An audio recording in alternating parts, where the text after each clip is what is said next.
गायत्री महामंत्र एक बार मेरे साथ दोहराओ। ओम भूर्भुवः स्वः तस्य वितुर्वरेण्यं भर्गो देवस्य धीमहि धियो यो नः प्रचोदयात्।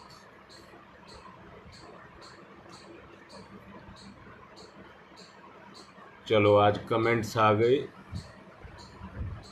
मैं थोड़ा सा जप में लेट हो गया था। मैंने कल एक बात पर जोर दिया था और आज भी उसी बात पर जोर दूंगा। जब तक कोई भी विचार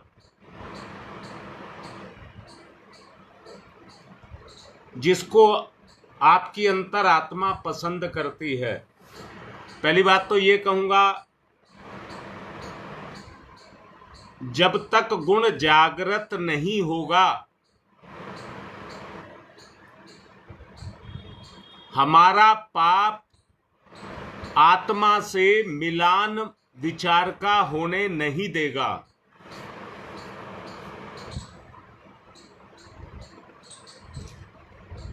और जिसने मन के विचार को पूरी तरह से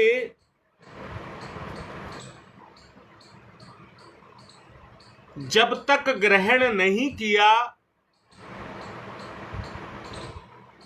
तब तक वो तुम्हारे गुण का एक अंश नहीं बनेगा।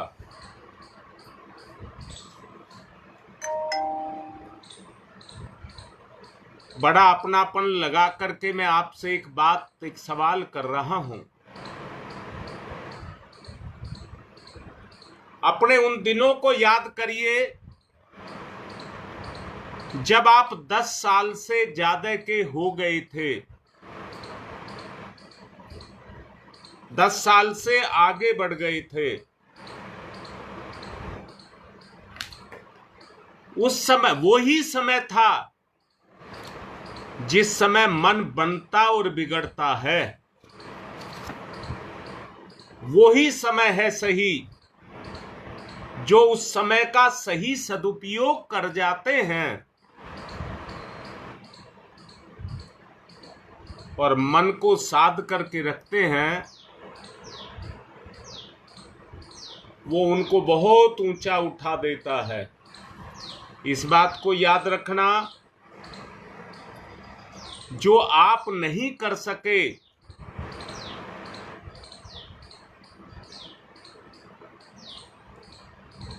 वैसे तो 12 साल का समय होता है व्यक्ति के जीवन में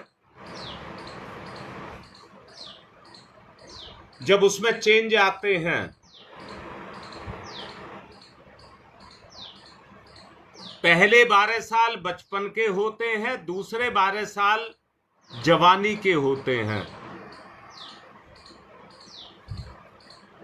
जिसमें हम अपना निर्माण करते हैं। तो जो जवानी के 12 साल होते हैं, जो अपने विचार के रस को पीना शुरू कर देते हैं, वो अपने अचेतन मन को सक्रिय कर लेते हैं। पहले 12 साल में जागृत मन हमारी 4 अवस्थाएं बताई गई हैं। जागृति, स्वप्ना, सुषुप्ति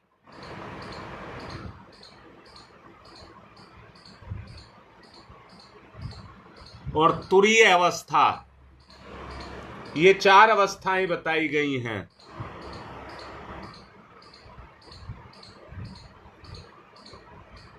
स्वप्नावस्था पहली है, जागृत अवस्था, जिसमें हमारी इंद्रियां जागृत होती हैं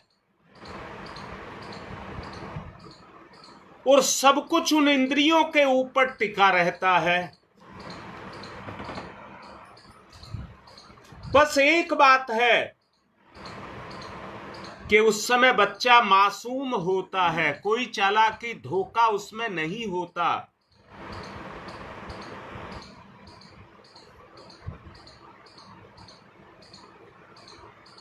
दूसरी अवस्था स्वप्न अवस्था कहलाती है,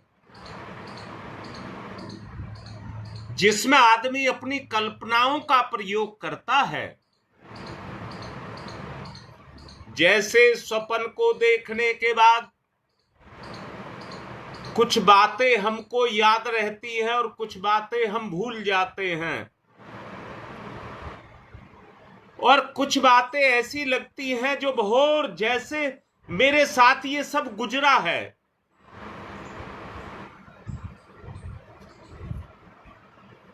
इसको कहते हैं स्वप्नावस्था। और इस अवस्था में व्यक्ति अपने अचेतन मन को जागृत करता है।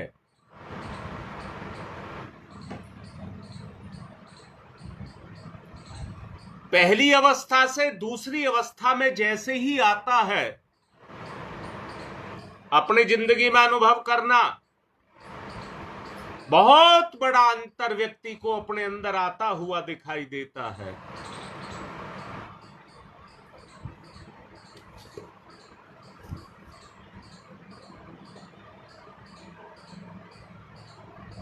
उस अंतर को जब परिपक्वता के द्वारा अपने जीवन में विकसित करता है,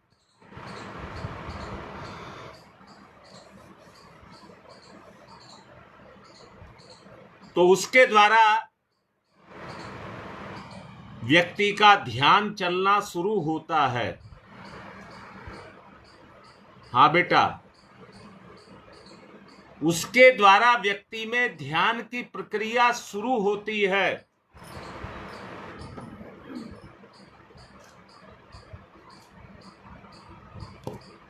इन दोनों की स्थिति से तीसरी स्थिति पैदा होती है, जिसमें आकर के जीव संसार में रहता है शरीर से, पर हृदय से परमात्मा में रहने लग जाता है।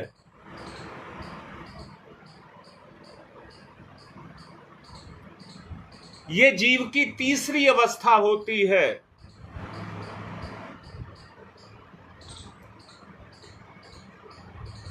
और चौथी अवस्था में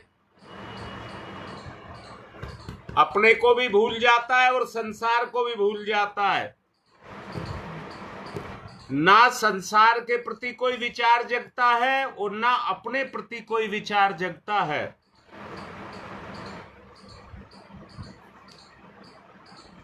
इन सब से परे चला जाता है। उस अवस्था में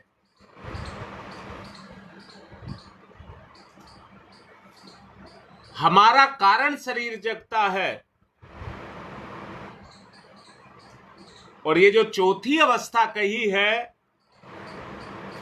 जिसमें ना हमारा संसार से कोई लगाव रह जाता है और ना अपनी चेतना से लगाव रह जाता है, वो तुरीय अवस्था होती है। और उस अवस्था में जाकर के जीव अपने जीवन के चारों चरण पूरे कर लेता है। बालकपन, गृहस्थ, वानप्रस्थ और सन्यास।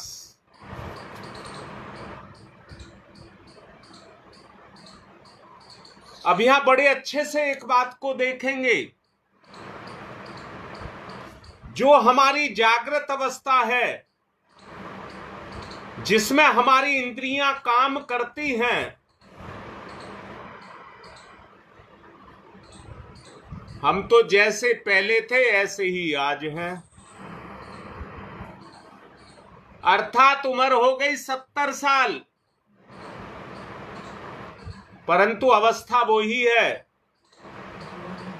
जो 14 साल की थी। अवस्था वही है। जवानी वाली, अंदर से देखना। जो क्रियाकलाप जवानी में करते थे बुढ़ापे में भी उन्हें करने के लिए आतुर हैं, अंदर से प्रार्थना करते हैं कि जवानी जैसे सुख अब भी मिल जाए। ये परिवर्तन नहीं हुआ। कारण विचार। ऐसा नहीं है अनुभव हमारे पास नहीं है, ऐसा नहीं है कि अनुभव हमारे पास नहीं है,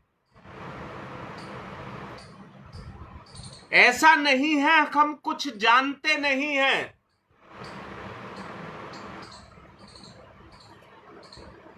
परंतु इंद्रियों की कमजोरी के कारण इंद्रियां हम पर हावी हो गई और हम कमजोर पड़ गए, हमारी चेतना कमजोर पड़ गई, इसलिए बुराइयां हम पर हावी हो गई। दमन करने की ताकत हमारे अंदर है, सुधार करने की ताकत हमारे अंदर है, बस अंतर है जागृत करने की ताकत को हम जगा नहीं रहे हैं। और वो तब तक नहीं होगा जब तक विचार को मन रूपी भूमि पी ना ले। विचार को मन रूपी भूमि उसको पी ना ले।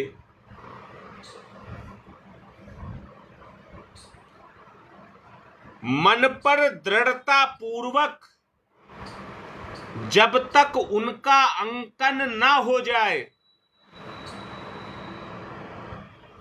अगर एक बार अंकन आपने कर लिया तो फिर आप गलत काम नहीं कर सकते। परिवर्तन है ये।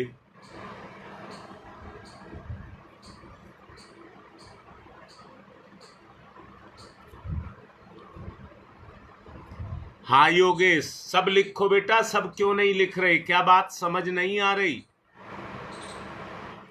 अवस्था के साथ परिवर्तन की बात मैंने आपसे की है।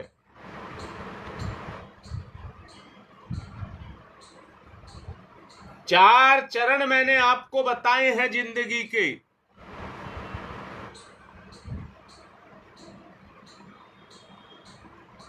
विचार का वास्तविक स्थूल स्वरूप, विचार का वास्तविक स्थूल स्वरूप हम बना नहीं सके।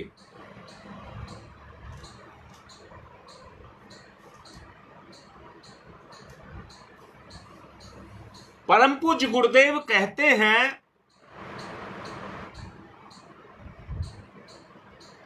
जवानी में आई हुई विकृतियां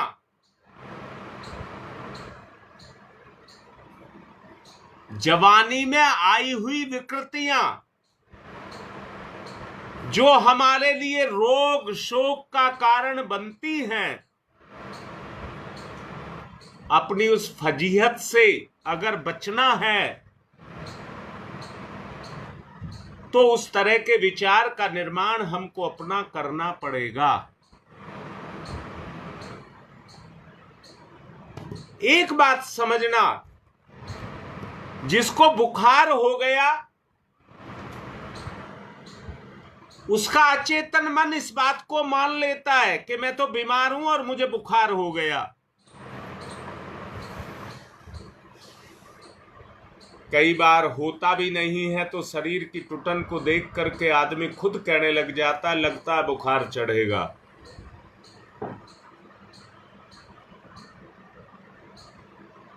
आपके मन ने उसको मान लिया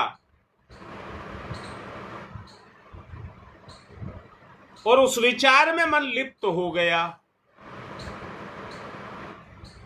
तो बचने का कोई रास्ता नहीं है।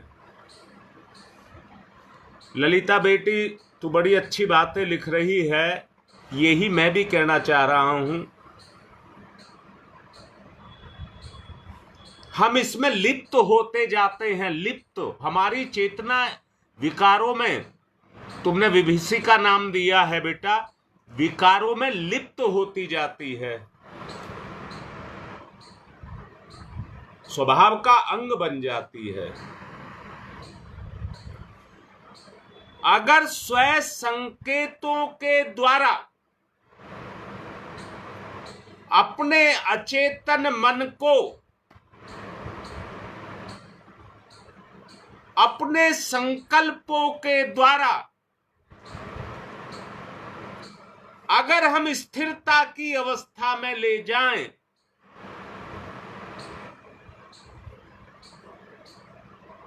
यानी कि उस अंतर को,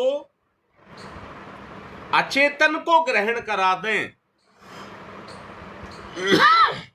तो जितना भटकाव है, जितनी बुराइयां हैं, वो सब हमसे हट जाएंगी।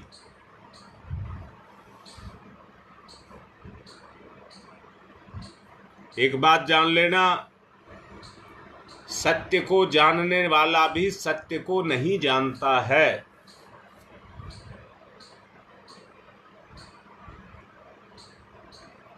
परम पूज्य गुरुदेव ने तो यहां तक कहा है,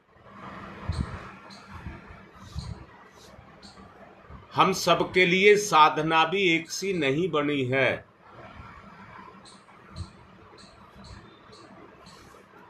अलग अलग बीमारी के लिए अलग अलग दवाई, अलग अलग बीमारी के लिए अलग अलग टेस्ट, अलग अलग बीमारी के लिए अलग अलग मशीनरी, और अलग अलग बीमारी के लिए अलग अलग डॉक्टर।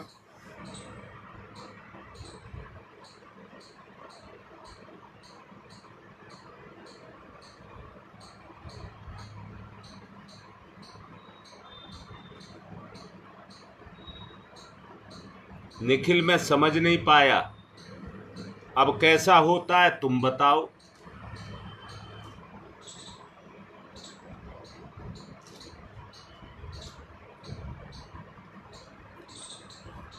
हाँ, जिम्मेदारी का फर्क तो होता है।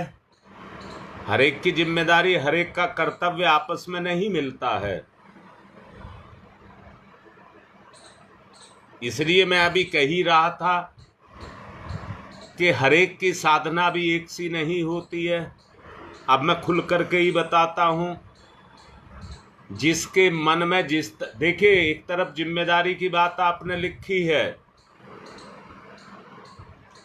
दूसरी तरफ कर्तव्य की बात कह रहा हूं।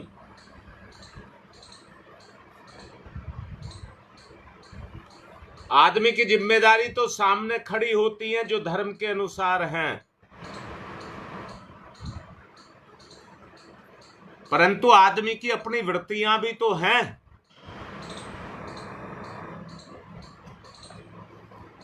लोभी व्यक्ति की जो प्रवृत्ति है, चेतना की गति है, वो उसी तरफ को है। कामी, भोगी, क्रोधी, अहंकारी, कितने तरह के व्यक्ति होते हैं।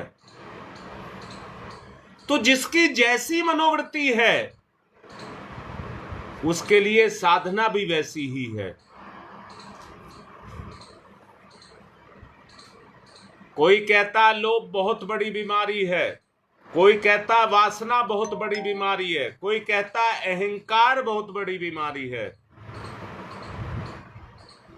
बीमारी बड़ी वो ही है जो जिसको लग गई। बुराई कोई भी अच्छी नहीं होती है, कोई बड़ी छोटी नहीं, बीमारी सब बड़ी होती है, बुराइयां सब बड़ी होती हैं।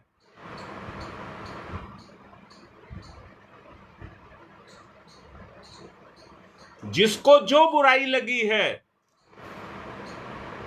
उसको उसी से लड़ना पड़ेगा, वही उसका कर्तव्य बन जाएगा।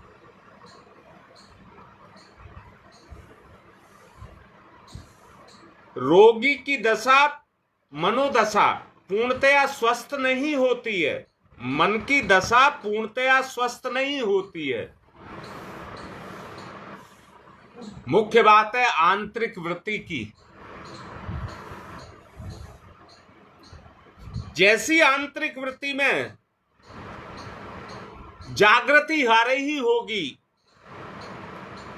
वैसी ही क्रियाएं होंगी। दोष क्रियाओं का नहीं है, उसमें जो दोष है हम संचरण, अपनी शक्ति का कैसा संचरण हम कर रहे हैं। बेटी सच्चाई तो यही है, और सच्चाई क्या है कि ज्ञान तो हमें है, परंतु उस समय मैं फिर से कह रहा हूं, अच्छाई पर भाषण तो बहुत दे सकते हैं, पर अच्छाई पर चलना हर किसी के लिए संभव नहीं है। कारण यह है, जब सत्य के सामने असत्य प्रकट होता है और वो हमारे अंदर कमी के रूप में हो, तो वो गति पकड़ जाता है। कहते हैं बुराई की जड़ें नहीं होती हैं, परंतु उसमें फैलने का गुण बहुत होता है। बुराई परपोषी होती है, उसकी जड़ें नहीं होती। वो दूसरे से, जैसे जोक है, मच्छर है, खटमल है, जूं है, ये खुद कुछ नहीं करती हैं, कोई मेहनत नहीं करती, दूसरे के खून को पी जाती हैं।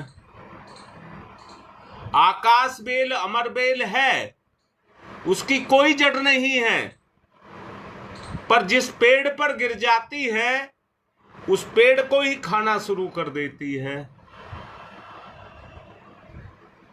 ऐसे ही पाप भी होता है।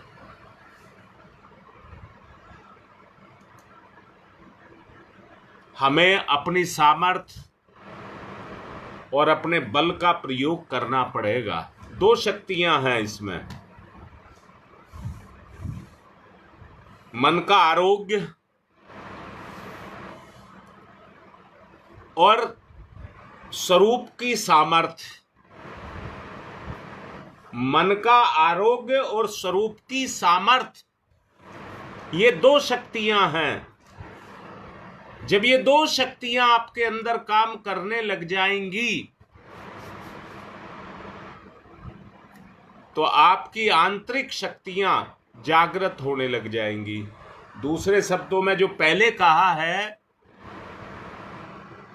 जो विचार के रस को पी लेता है वो अचेतन में उतर जाता है, और जो अचेतन में उतर जाता है वो आपके स्वभाव का अंग बनता है। वो उसी तरह के गुण को जागृत करता है, और जब उस तरह का गुण जागृत होता है तो जो मैंने 2-3 दिन पहले बताया था, फर्श की बात, संगमरमर के फर्श की बात कही थी कि उसमें रंग डाल देते हैं, मन की आभा उसी रंग में चमकने लग जाती है। प्रतिभाशाली और असाधारण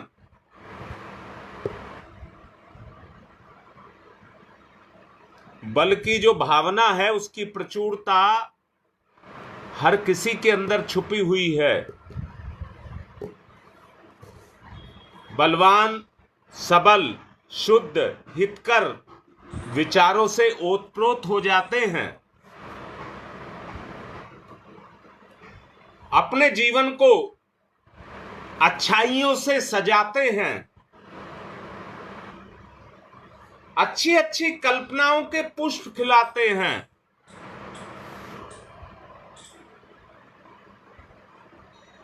और उस प्रभाव को अपने जीवन में उतारते हैं। सुधार की बात कही जा रही है।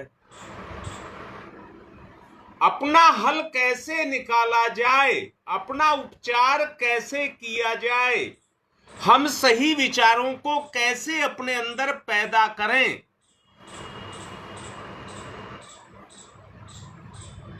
बोलिए, बात आपको कुछ समझ आई या नहीं आई? नहीं आई तो सवाल करिए।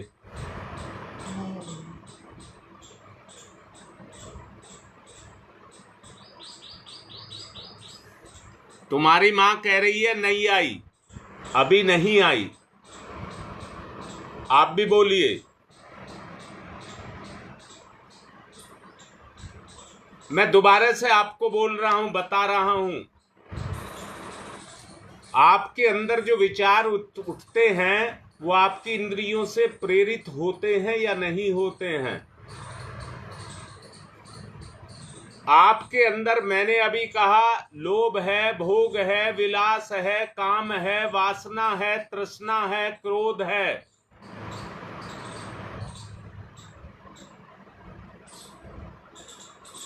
हाँ ब्रज, बता रहा हूं बेटा। मैंने अभी कहा आपके विचार आपकी इंद्रियों से प्रेरित होंगे। बोलिए ये बात ठीक है? जब होते हैं तो जैसे विचार होते हैं वैसे ही कर्म के रूप में वो प्रभाव को निकाल करके लाते हैं, और दुनिया से छुपा करके व्यक्ति वैसे ही काम करता है। दोबारा बोल रहा हूं, नशा करने वाले के ऊपर नशे के विचार वो लाता नहीं है, अपने आप आ जाते हैं। रोगी के ऊपर, जिसकी मनोभूमि कमजोर है, जिसकी दृढ़ इच्छा नहीं है, वो अंदर से महसूस करता है।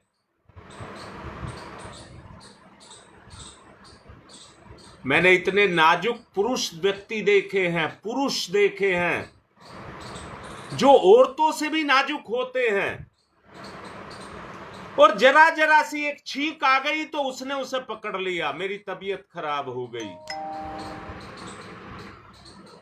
परंतु बहुत से व्यक्ति आपने देखे होंगे वो लोहा लाट होते हैं। बीमारी आ भी जाए तो वो खाट नहीं पकड़ते हैं, वो कहते मेरा कुछ नहीं बिगाड़ सकती।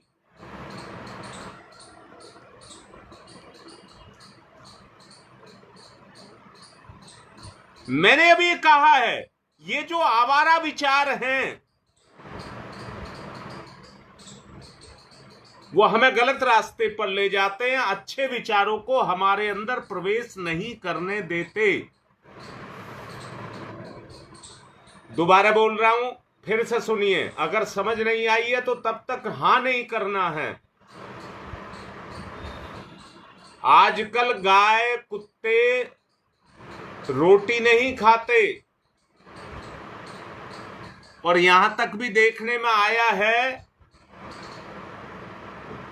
गाय को हरा चारा भी डाल दीजिए उसमें मुंह मार करके छोड़ देती है, पर गंदगी को नहीं छोड़ती, क्योंकि वो गंदगी उसके स्वभाव को लग चुकी है।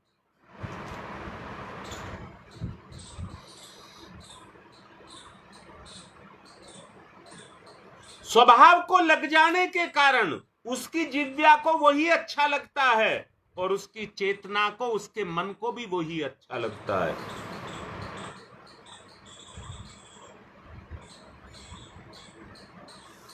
बोलो बेटा, इतनी बात समझ आ रही है?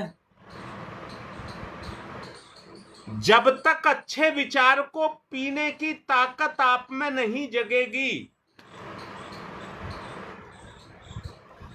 अच्छे विचार को पीने की ताकत आप में नहीं जगेगी। मैं फिर से समझा रहा हूं, बहुत अच्छे से जानना। बीमारी की और दवाई की दुश्मनी होती है। जब आप बीमार हो जाते हैं तो आपको कोई डॉक्टर के यहां जाने के लिए कहता नहीं है, आप अंदर से खुद कहने लग जाते हैं मुझे डॉक्टर के पास ले जाओ नहीं तो मर जाऊंगा।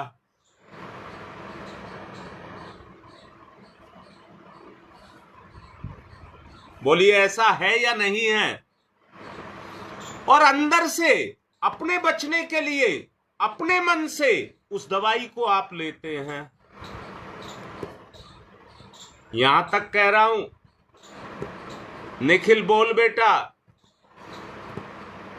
अगर दो व्यक्ति एक ही बीमारी से बीमार हैं एक डॉक्टर पर, दवाई पर विश्वास करता है और दूसरा डॉक्टर और दवाई पर विश्वास नहीं करता, तो क्या दवाई दोनों के ऊपर एक सा काम करेगी?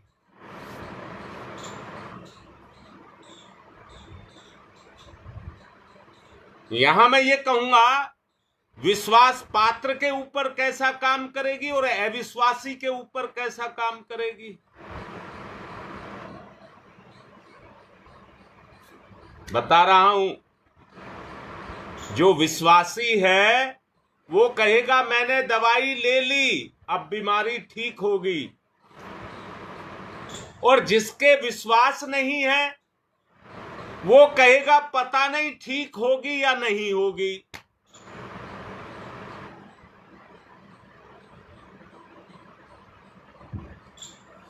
तो एक बहुत बड़ा भाग जो हमारे विचारों पर, हमारे जीवन का टिका हुआ है,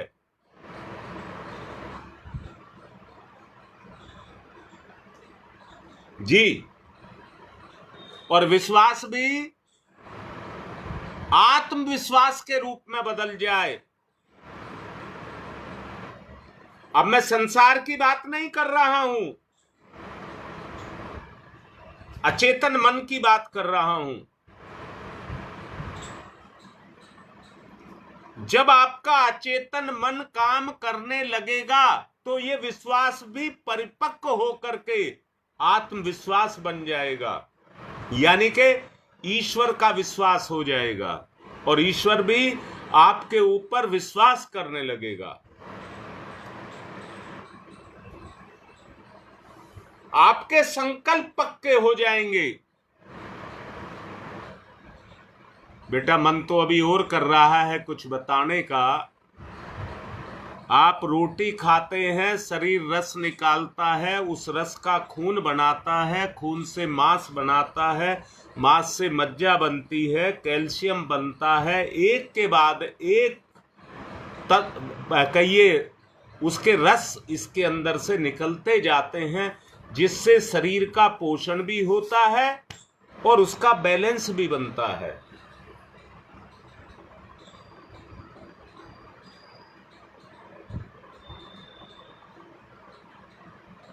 ऐसे ही हमारे विचारों का रस निकलता है जो हमारी आंतरिक चेतना को बलिष्ठ बनाता है।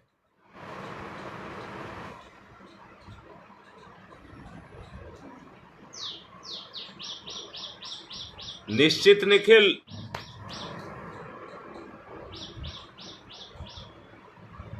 ये भी भक्ति का एक स्वरूप है जो आपने लिखा है। इसको कहते हैं संत समागम। नवदा भक्ति का ये एक वो है, अंग है, एक दरवाजा है। नवदा भक्ति के 9 दरवाजे हैं, जिनमें से पहला दरवाजा यही है, संगतिकरण।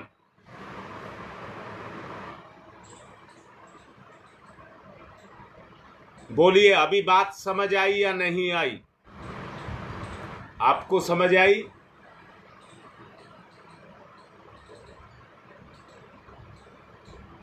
लिखो बेटा, समझ ज्यादा हो जाएगा। लिखिए, नहीं समझ आई तो फिर समझाऊंगा।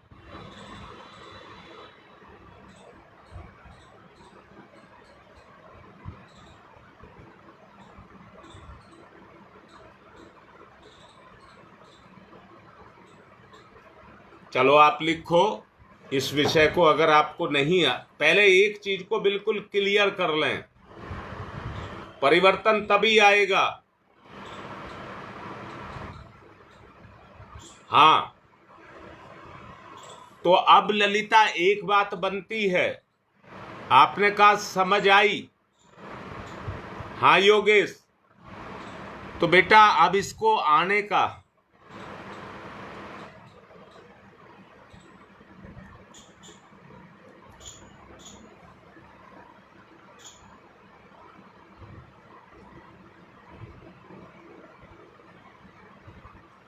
बेटा, लेकिन जिसके साथ जैसा घटता है, हाँ बेटा, ये तो एक नेचुरल प्रक्रिया हो गई इसका मतलब जो ब्रज एक बार पतन के रास्ते पर चला जाएगा वो पतन के रास्ते पर ही चलता रहेगा। इसका मैं एक उदाहरण देना चाहूंगा।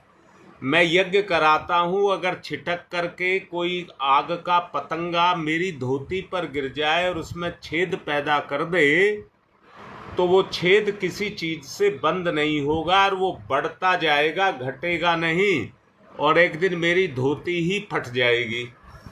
वो छेद इतना बड़ा हो जाएगा कि मेरी धोती ही का मतलब ही खत्म हो जाएगा।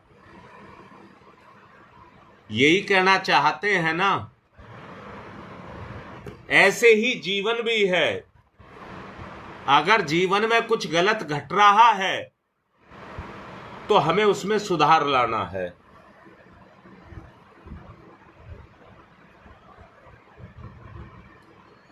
बोल बेटा, मैं एक भी ऐसा नहीं ब्रज छोड़ना चाहता जिसको मेरी बात समझ ना आई हो। आपके विचार ही केवल वो विकल्प हैं जो आपको ठीक कर सकते हैं, नहीं तो कोई नहीं कर सकता।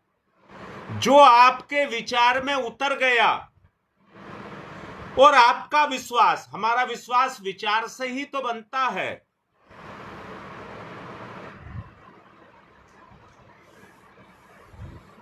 ललिता, बिल्कुल, अगर आपका अचेतन में दृढ़ संकल्प है तो कोई बीमारी आपका कुछ नहीं बिगाड़ सकती। हमारे जितने भी गुण हैं वो हमारे अचेतन में होते हैं।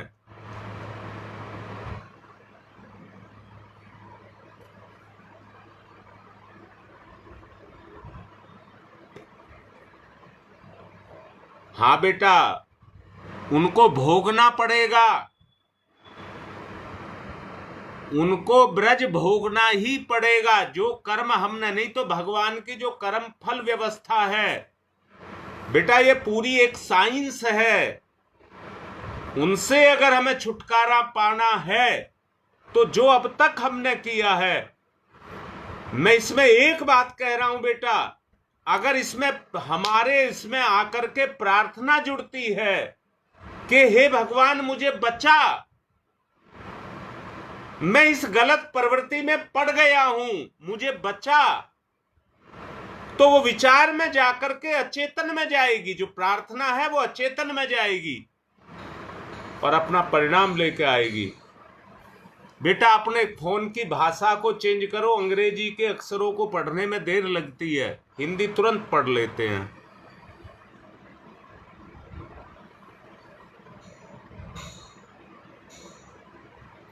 बेटा, मैंने अभी कहा है जो छोटा बच्चा 12 साल तक का होता है उसके लिए ये चीज दी गई है, क्योंकि 12 साल तक वो इनोसेंस होता है, उसका सूक्ष्म शरीर। बेटा, मैं फिर से कह रहा हूं, जब हम अन्नप्राशन संस्कार कराते हैं तो उसका विचार शरीर जग जाता है, अन्न मन जगता है, अन्नो वही मन है, और वो 12 साल तक अपने काम को पूरा करता है।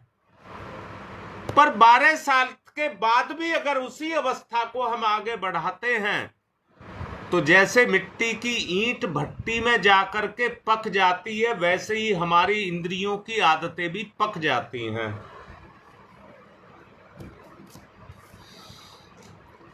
फिर वो टूट करके चूरा तो हो सकती हैं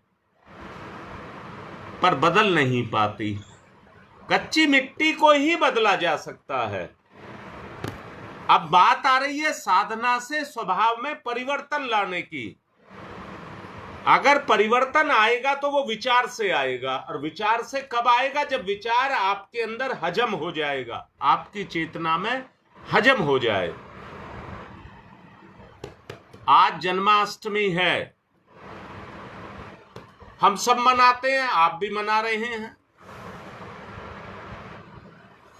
परंतु श्री कृष्ण जैसे कपड़े पहन करके, बांसुरी लेकर के या मक्खन खा करके, खिला करके हम श्री कृष्ण नहीं बन सकते। अगर श्री कृष्ण बनना चाहते हैं तो उनके गुणों को रस बना करके, उनके गुणों को रस बना करके अपने जीवन में उतारना पड़ेगा।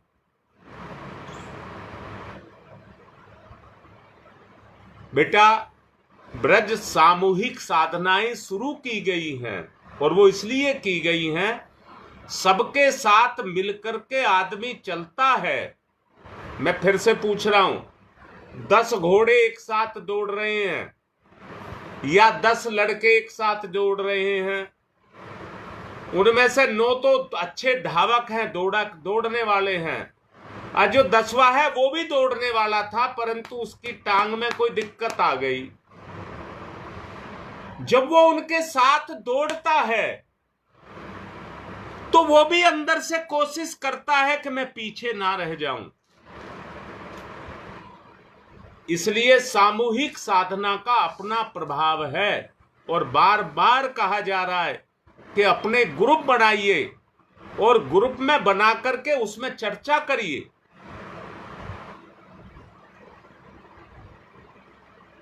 तब साधना का प्रभाव आपके अंतस पर जाकर के पड़ेगा।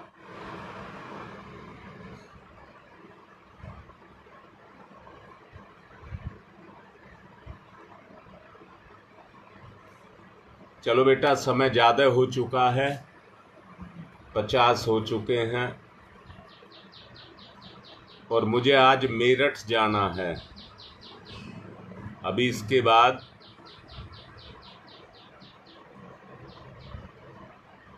हाँ ब्रज, ये संगति अब मुझे दिखाई दिया है जो मैंने बताया है। अपना ग्रुप में, किसी ग्रुप में जुड़ जाइए, अपना ग्रुप बना लीजिए, या 2, 4, 5 अपने जैसे उसमें बना लीजिए। और ग्रुप बना लेंगे तो जब चर्चा करोगे अध्यात्म की तो उसका प्रभाव सीधा सीधा आपकी चेतना पर पड़ेगा।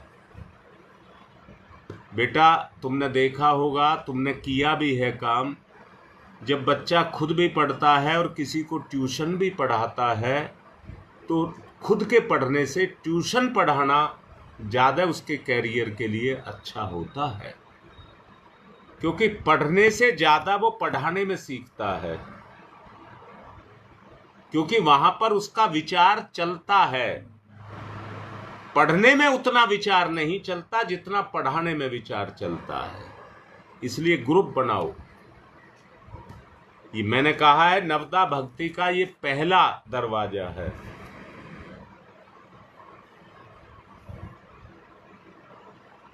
और कल संडे को नेहरू विहार में आऊंगा। अपने समय से आऊंगा, परंतु नेहरू विहार से मैं खुश नहीं हूं। अंदर से मैं नेहरू विहार से खुश नहीं हूं, ये साफ सुन लेना सबके सब। आज 63 माला कुल डली हैं।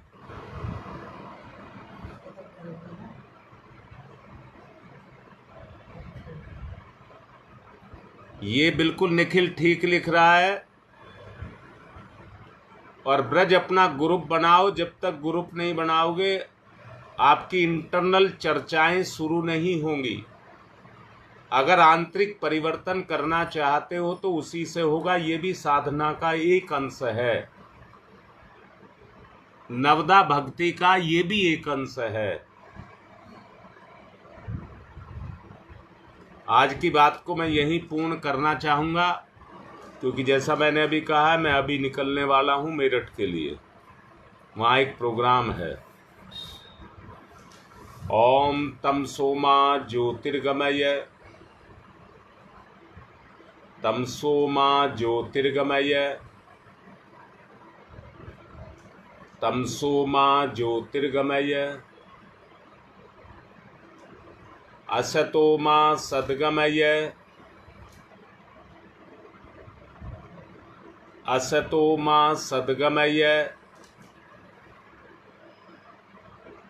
असतो मा सद्गमय, मृत्योर्मामृतं गमयः, मृत्योर्मामृतं गमयः, मृत्योर्मामृतं गमयः, तमसोमा तमसोमा तमसोमा ज्योतिर्गमय ज्योतिर्गमय ज्योतिर्गमय अस्तोमा अस्तोमा अस्तोमा सद्गमय सद्गमय सद्गमय मृत्योर्मा मृत्योर्मा मृत्योर्मा अमृतम गमय अमृतम गमय अमृतम गमय। दोनों हाथ रगड़िए, मुख पर फिराइए।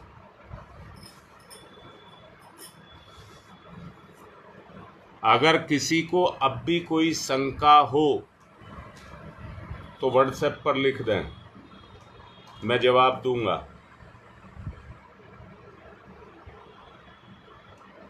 अच्छा ललिता, अभी दिखा रहा हूं बेटा, तुम्हें देखने के लिए कह रही है। ऊपर से दिखा, ऊपर से दिखा।